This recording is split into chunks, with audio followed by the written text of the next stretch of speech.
them to a food program. Today, I helped someone connect with mental health supports. Today, I helped a couple struggling to pay their bills access financial aid. Every day, 211 navigators connect Canadians to critical government and community programs and services. 211. Help starts here. Today, we pay tribute to those who shipped out but never returned. My great-great-uncle, Lieutenant Richard Shortall, who fell at Beaumont Hamel, he was one of those men.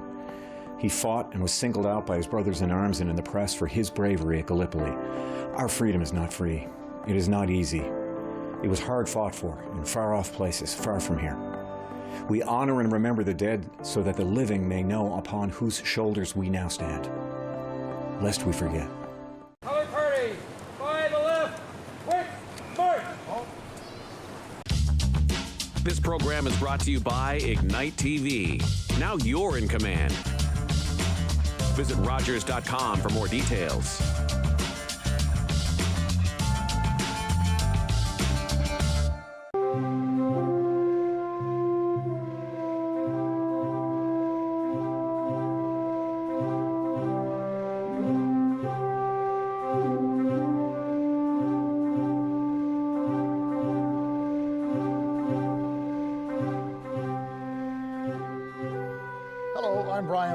Welcome to Rogers TV Remembrance Day commemoration.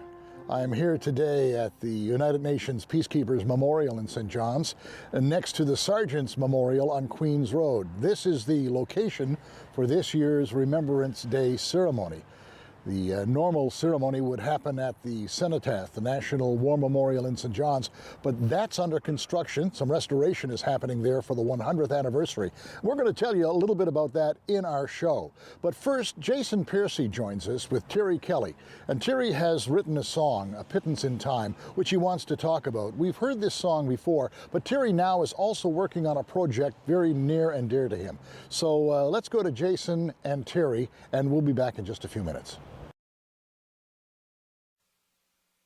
Good morning, shoppers. At 11 o'clock on this 11th day of November, we'd like to invite you to share with us 2 minutes of silence in honor of our veterans.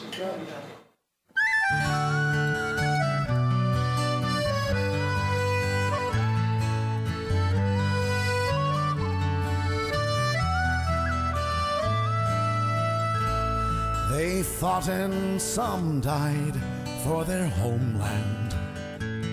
They fought and some died, now it's our land. Look at his little child, there's no fear in her eyes.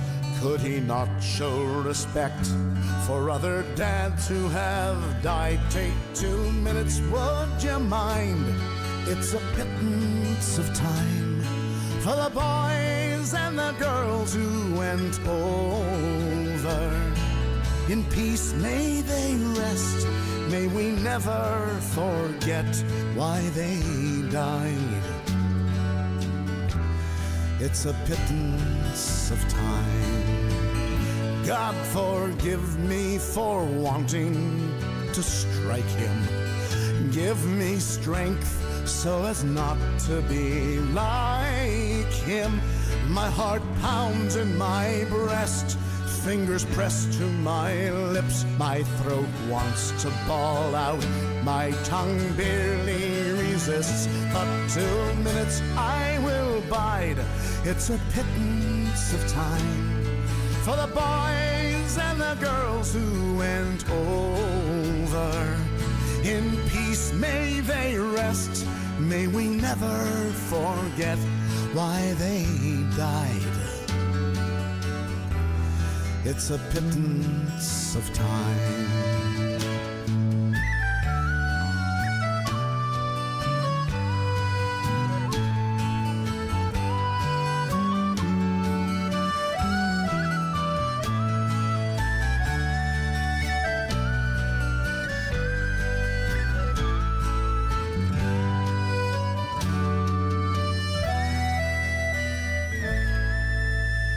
Read the letters and poems of the heroes at home. They have casualties, battles, and fears of their own. There's a price to be paid if you go, if you stay. Freedom's fought for and won in numerous ways. Take 2 minutes, would you mind? It's a pittance of time for the boys and the girls all over. May we never forget our young become vets at the end of the line. It's a pittance of time.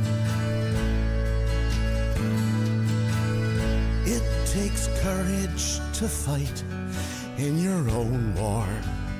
It takes courage to fight someone else's war. Our peacekeepers tell of their own living hell. They bring hope to foreign lands that hate mongers can't kill. Take 2 minutes, would you mind? It's a pittance of time for the boys and the girls who go over. In peacetime our best still don battle dress and lay their lives on the line. It's a pittance of time. In peace may they rest, lest we forget why they died. Take a pittance of time.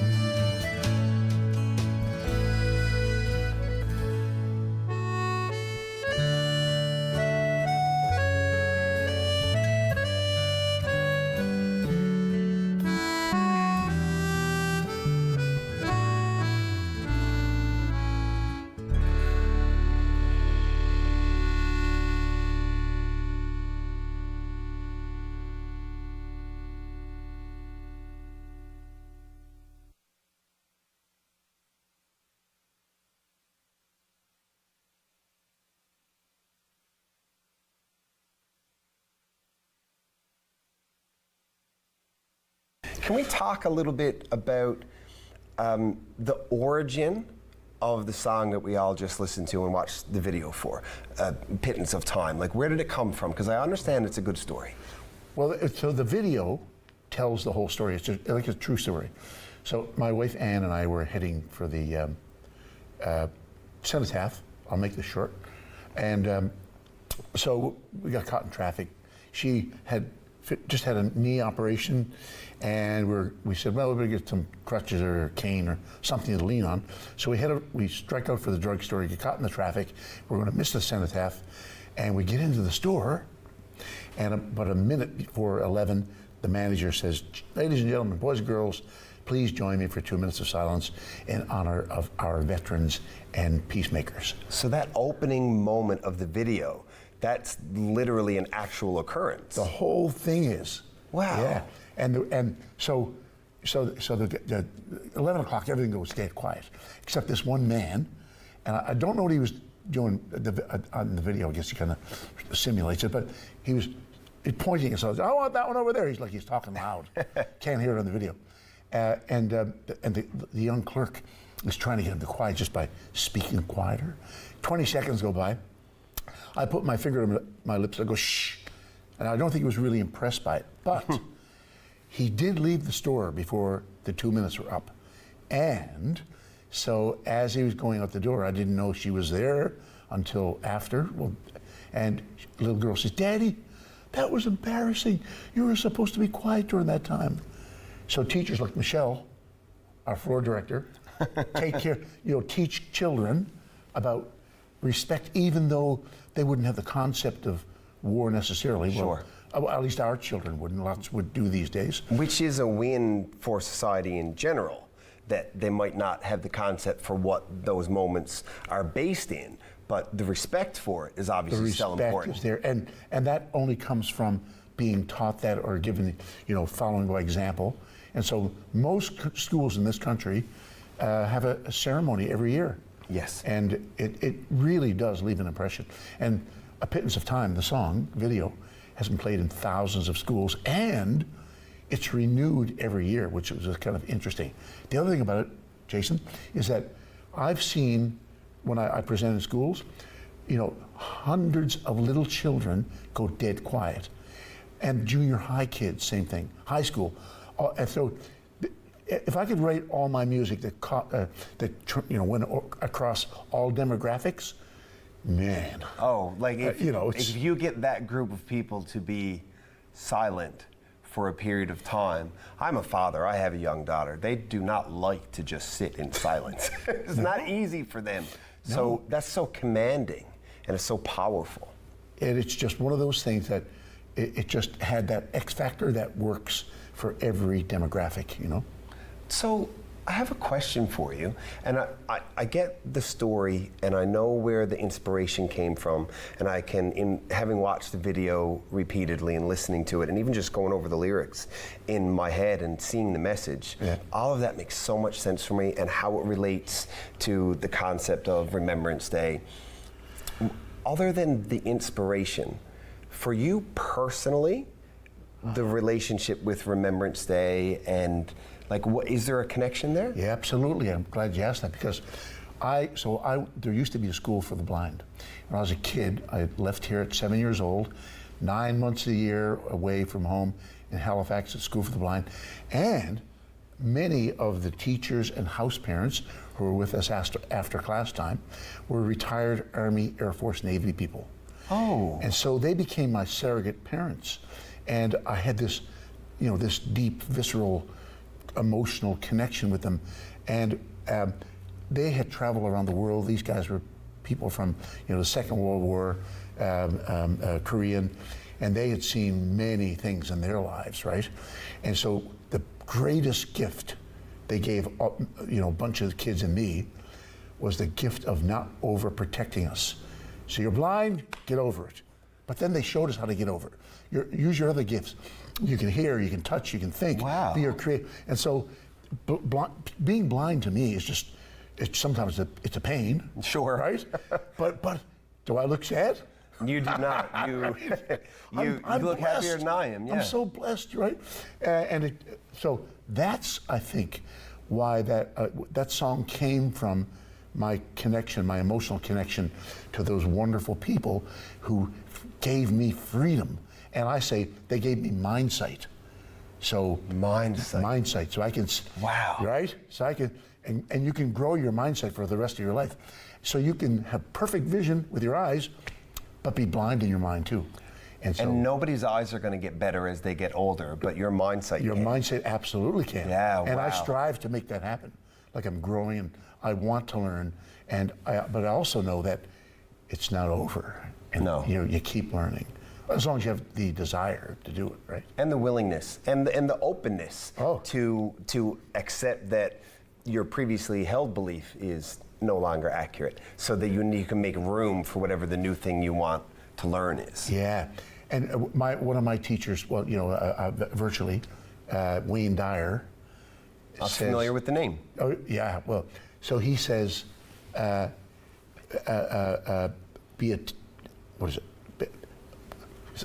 be attached to nothing, right? I forget exactly how he says it, but never be totally attached to one of your beliefs. Be open to explore other things, right? I use something similar, and I say the people who say, hey, you'll never change my mind, I don't think there's a less intelligent statement. If you're not open to being wrong, then you're admitting to knowing nothing. Yeah, absolutely. And the past 3 years, there are many examples of that. Yeah. Which is a whole other topic. But yeah. Well, I would like to thank you so much for taking the time to have this conversation. And again, Terry, first for writing the song and for telling the story and for now offering to our audience how it relates to Remembrance Day and your experience as kind of a surrogate, indoctrinated military boy yourself in some ways. Hey, could you write that down for me? I'll give you a copy of the tape. Okay. Thank you very much, Terry. It's been a pleasure. Thank you. Thank you. Thanks. And thank you, ladies and gentlemen. We'll be right back.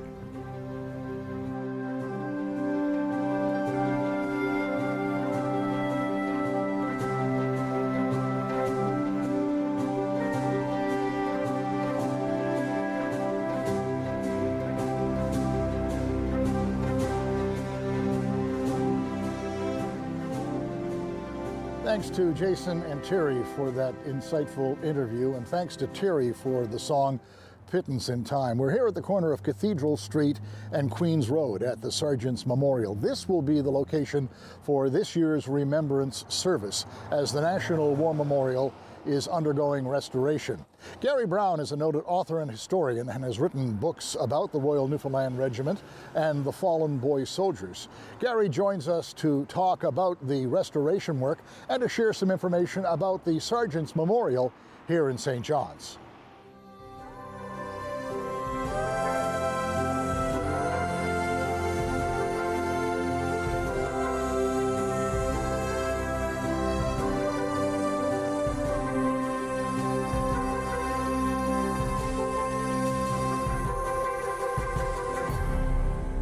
We're joined by Gary Browne, author and historian, and we're talking about all things Remembrance Day. Gary, before we get into the National War Memorial and the Sergeant's Memorial, let's talk a little bit about the importance of remembrance. Why is it so important that we commemorate this?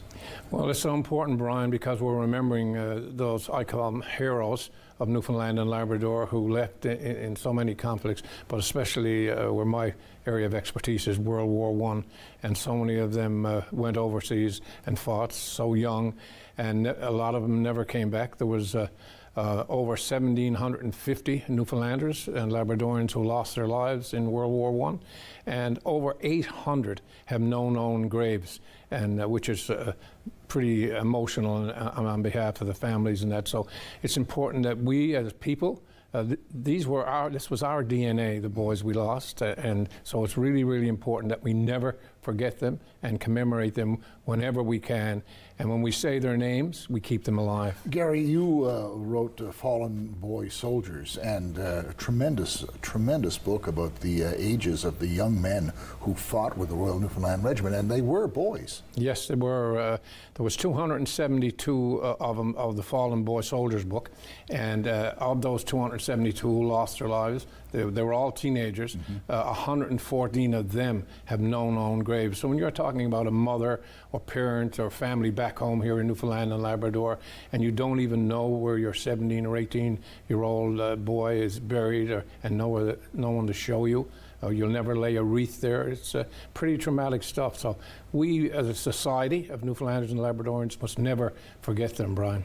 We're going to talk about the National War Memorial in just a moment, but first let's talk about the Sergeant's Memorial, because this year, and I guess this is the first time in 99 years, that the Remembrance Day service is going to be held at the Sergeant's Memorial. Now, I know each year they do a ceremony on the way to the National War Memorial, but perhaps you can touch on the Sergeant's Memorial and the significance of that. Yes, and like you said, Brian, it is this is the first time in 99 years since we've had our first time we'll miss the Newfoundland National War Memorial. And we'll be doing it at the Sergeant's Memorial. The Royal Canadian Legion NL Command will be doing it, but it's the first time. And it's unfortunate, yes, but as you know, the memorial is going through a refurbishment and getting ready for its 100th anniversary, which is next July 1st, 2024. So there's a lot of work been done down there by contractors, and unfortunately, we can't have our normal ceremony there, but we will be doing a ceremony at the same time through the Legion Command at the Sergeant's Memorial. Now, the actual memorial at the Sergeant's Memorial, tell me a little bit about the stone and how old that is. Yeah, it's pretty unique, Brian. Oftentimes we talk about the National War Memorial, but even the Sergeants and Warrant Officers Memorial is really what it is. And what happened during the First World War, the Warrant Officers and Sergeants had their own mess funds throughout Europe. When war was over, there was monies left over in it. So the warrant officers and sergeants of the regiment said they wanted to put up a monument in commemoration to the men who served, both as officers, warrant officers, sergeants, and as serving members of the regiment. So they took the money and they approached one of the former sergeant majors and said to him, we'd like for you to take care of this. And Captain Anderson and Captain McKay in 1919 went over to Scotland, and they looked at a Celtic cross, which there was a contractor who was renowned for doing that work with Celtic crosses for memorials, and they went over, looked at it, came back, and they put it down on the bottom of Garrison Hill. And it was also really important that it was a Scottish granite, but the base of the memorial is Newfoundland granite from Port Blandford. And the Reed Company went out there and put this huge 6-ton piece of granite from Port Blandford on the train, brought it into St. John's, and put it as a base for the memorial. So it's a very traditional and important thing. And also, it's the memorial is quite stunning, and it has a badge of the Royal Newfoundland Regiment on it, and it has a sword that's going down and symbolizing going into a dragon. I guess is winning, but it's a beautiful, and it's, you know, the art is tremendous on it. So oftentimes we don't talk about it, but it's a really important part of our commemorative history. And like I said, it was for all. It's not just a St. John's Memorial, and that's something I, as a historian, keep accentuating, that this is not a St. John's Memorial. It's a memorial to all of the members of the regiment who fought from every place, nook, cranny, village, Labrador. Everywhere. That memorial represents those men. So the Sergeant's Memorial, before the National War Memorial, was where we would gather on Remembrance Day. That's correct, and they the respective groups would lay wreaths in honor of the people and of the warrants and sergeants and petty officers, and then they would move. Then the parade would leave and come on down to the National War Memorial, where at 1100 hours. But the Sergeant's Memorial was our first war memorial. Yes, it was, Brian. It was 1921 when it was officially opened by the British Governor Harris at the time, and so that was the first outdoor memorial in St. John's. And then until 1924, before Colonel Nangle and the other part of the National War Memorial Committee had our unveiling in 1924. So for all that time, the Sergeant's Memorial was the first. So now the National War Memorial has such tremendous history, and I know people are looking at the work that's being done there now and wondering, you know, so what is the end project here? What is the end? What it was, Brian, it's basically a total refurbishment and conservation for the 100th anniversary, because it's been at least 50 years or more since anything was really done with it. And of course, with our weather and that down there, we had it deteriorating. So it was very important that we get in and conserve. And through the Royal Canadian Legion Newfoundland and Labrador Command, it was our idea, and we approached Premier Fury and the government of Newfoundland and Labrador, and they immediately came on board and gave us tremendous support. And we partnered up, and we're partnered with the government of Canada, Veterans Affairs, the Commonwealth War Graves Commission out of London, England, and so it's a real team effort. But it's going to look itself. We're not changing anything. It'll be beautiful. There'll be an improvement for access. I guess the grounds around it will change. Oh, beautifully, yes. And so when I look at that, I said to you, I have palpitations right now. But I know from being on the committees and that, Brian, what it's going to look like refurbished. It's going to be beautiful for next year. So when it opened in 1924, how many people attended the well, it was the biggest parade ever in Newfoundland. And through my research, Brian, I saw that the papers of the day had mentioned that there was a good 5,000 plus people could not see it or could not hear it, but they were down there. And that's why you'll see the old iconic picture where they're up on the rooftops looking down. And because it's a hard place in a sense, it's on the old historic King's Beach, so there's not a lot of room to get the pedestrians and that in there. But I think it's going to be even bigger, to be quite honest with you, next year for the 100th anniversary. Are you hoping to have that same turnout of people? Oh, more, because it's so important, Brian, because so many people now know about it, and we're bringing home the remains of an unknown World War I soldier to Newfoundland, probably one of our boy soldiers, or someone who was maybe with the CLB, or there was even 5 members of the constabulary who lost their lives. 3 are unknown. So it will allow families in every organization to come in and say, hey, maybe this was our person. So even give us and it becomes a grave site then. So it was a sacred place all along, But I can tell you, how I feel about it, it's even going to be more sacred because we'll be having the remains of one of our boys lay on the plateau in a special tomb to an unknown hero of World War I. So I get feelings of emotion just talking about it because I do know how important it is. And I think the people in Newfoundland and Labrador are going to want to be part of this history, and they're going to come out in large numbers for the commemoration. The parade bringing the remains down will be really moving. So I hope they'll do what they did in the official opening in 1924, that they will line the streets.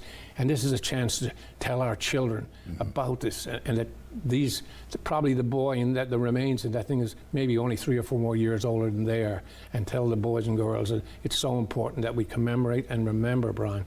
So, Gary, the actual access point to the War Memorial will be on Duckworth Street and on Water Street now.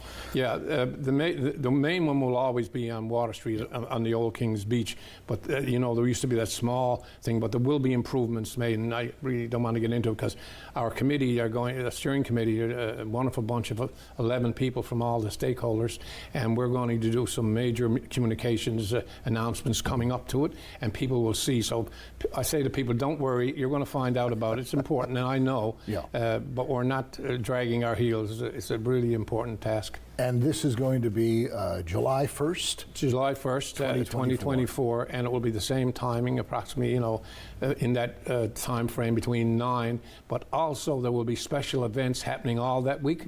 So I'm saying to Newfoundlanders and Labradorians, and a lot of people are calling me from away, asking me, Gary, when is it going to happen? They want to come home, and I even know if they're booking hotels right now to come home for that. So if I was a person wanting to come home and be part of it all, and even before, when we bring the remains back, I'd come about 3 or 4 days prior to July 1st, make your arrangements, come home with family, and be part of this tremendous story, and show the world how we remember our boys and what they gave for us, and we'll never forget them. And we have the only war memorial in Canada that's a National Historic Site, the only one. So it's something to be so proud of, Brian, and I just hope that people come out and be part of this, witness this historic event. Thank you for coming on the show today.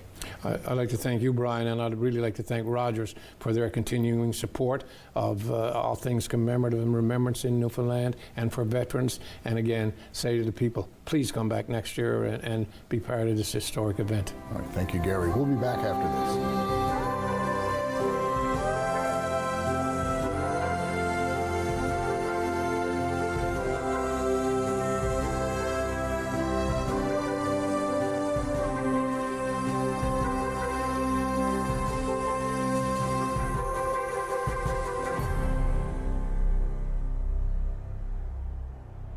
You've been watching Rogers TV Remembrance Day ceremonies. I'd like to thank Jason and Terry and our guest Gary Browne for their insight and participation in today's program. This has been a Rogers TV Remembrance Day Special. I'm Brian O'Connell. Good afternoon.